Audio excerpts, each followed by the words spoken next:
Hi guys, welcome back to Talking Rangers for a brand new video on the channel.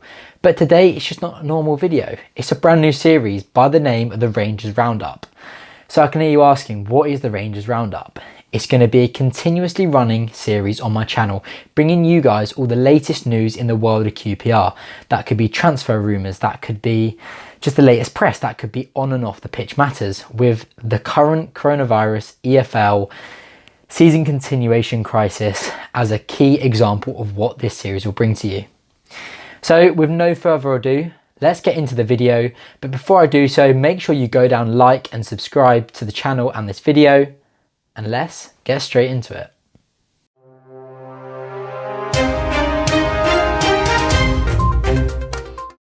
So let's start with the season. So why is Lee Hoos throwing his toys out of the pram? Well, we've seen that, let's quote him, he's appalled by the EFL's plans and he strongly opposes the way they want to resume the season. Now, why so? His reason is that he's not happy that they didn't communicate with them when they're making these decisions, which you'd think they would do. The EFL's decision is of paramount importance, the health and well-being of 24 sets of players, managers, coaches, medical team, everyone. 24 clubs is at risk. Why are they not talking to the clubs? It's stupid. It's absolutely berserk. But why is he so surprised that the season's resuming on the 20th? You'd have expected that, right? Well, the Premier League is resuming on the 17th and the Championship went back to training a week after the Premier League. So you'd think that we'd be returning within a week after the Premier League return. I expected that. Why didn't he? I mean, we've still got just less than 3 weeks for the players to get themselves up to match fitness. I know that's a tough task, but you'd hope over the quarantine months that they'd still been keeping fit. I know the problem has been obviously contact training. They can't play football by keeping 2 meters apart, but that's obviously what they're going to change now. And you'd hope in the next 3 weeks that they'd be able to get themselves ready. But obviously Lee Hoos and Mark Warburton don't think so. But QPR seem to be the only club making this real strong stance on it. So it does seem as though 20th we'll see our R's back out, hopefully at the Kai and Prince against Barnsley. But that's not the only thing left for interpretation. There's lots of other questions that the EFL are going to have to provide the answers to. Firstly, what's going to happen to loan players? I mean, we've seen that Josh Bowler, should I probably not mention him, when the player that left us a few years ago to join Everton, he's on loan at Hull. Hull have extended his loan deal to the end of this season, if you want to call it that, so that he can play the remaining games of the campaign. What's going to happen to Jordan Hugill? Is he going to play for us? I hope so, because I'm not confident in Ote leading the line. I hate to say it. So hopefully that's going to be resumed, and hopefully that's going to have some clarity. But also, what's going to happen to the fixture list? Are we still going to see the games unfold as they would have done before? Obviously, we've got Barnsley next at home. Is that going to be our next fixture? Also, where are we going to finish this year? That is open for interpretation. There is 13 clubs that could finish in the top 6. Are we going to do it? We're only 6 points off the playoffs. Can we make a late surge? I bloody hope so. But imagine getting through the playoffs and to watch QPR play at Wembley at home. Imagine not being at Wembley. I couldn't do it.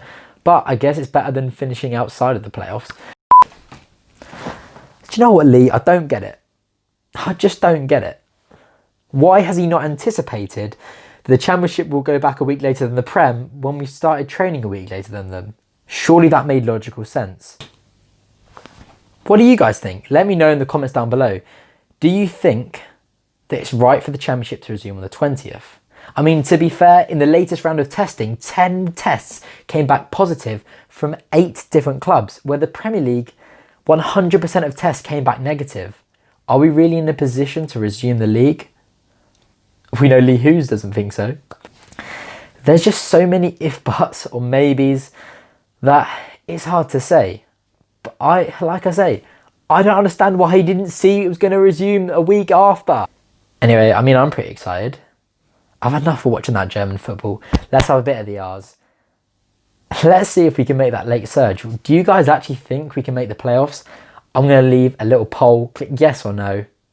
I'm on the fence. I mean, my heart's telling me, of course, but my head, I mean, there's just so many factors. Is our form going to continue from what it was at Preston and the tail end of the season before it was postponed? Because if it will, then I'm optimistic. But only time will tell. So, let's move on and talk about some transfer news. And sadly, let's start off with the outgoings. When the transfer window is concluded, if there is one, there's 2 players that I pray will still be a member of our squad. And I think we all know who those are, Eze and Samuel. Now, Samuel was subject to a £3 million bid from Club Brugge last week. £3 million? Is that some sort of joke? 3 million? On £3 million? That's got to be a mix-up. £3 million? That's less than what we paid for him. And how good was he? I mean, it still didn't stop me getting his name on my shirt, did it? I mean, at least he signed it. But he was, I won't go on to that. That's for another video.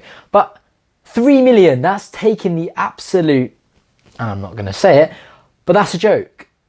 Luckily, we rejected the bid because that would cause riots in West London if we let him go for 3 million. But the problem is, that's not going to put an end to club's pursuits of Bryce A. Samuel's signature. There has been interest from every single club under the sun. So, Leeds United, Fulham, West Brom. A few moments later. Stoke, West Ham, Wolves, and the list goes on. If Bryce A. Samuel is still a QPR player by next season, I will be over the moon, and I'm sure a lot of you guys will too. Do you think he'll leave us this season? Click yes or no in the poll. I personally think he will stay, but another man that we want to stay, I'm not so sure. Eberici Eze is one of the best talents in the Championship, and in my opinion, the best player in the league. But what does that come with? That comes with speculation every week of him leaving the club. Now, he hasn't helped us there, has he? If you've seen the reports last week, he's come out and said how much he's idolised Dele Alli's step up from League 1 in MK Dons all the way up to Tottenham at international level, and he said it's something that's really motivating him. Cheers, Abire. All he's doing is fueling rumours. And like I say, this week, Newcastle are the latest club who want to acquire his signature. I mean, who can blame them? But sadly, if one of those players is going to leave us at the end of this season, I do think it'll be Abire. I tell you what, how special would it be if both of those two still played for us next season? I'm not sure I can picture it. But what can you do? So let's go on to some transfer rumours of some incoming players. Now this is the exciting bit. Well, at least you'd hoped. With the thought of losing 2 of those players, you'd be hoping that QPR would be trying to bring in 2 marquee signings to fill their boots. But that's where you'd be wrong. Van La Parra. He's a player that's been linked with us all week.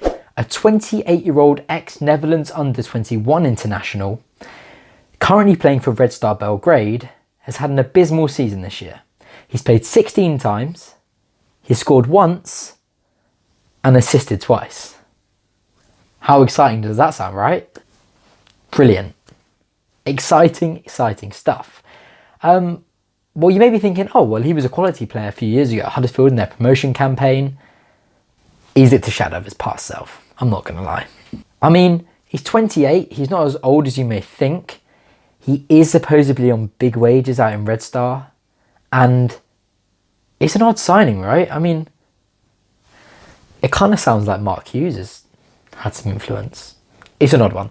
it doesn't really get me excited. I mean, if he does sign, I'm sure Warburton could really get the best out of him and it could turn out for the good, but I'd prefer other options.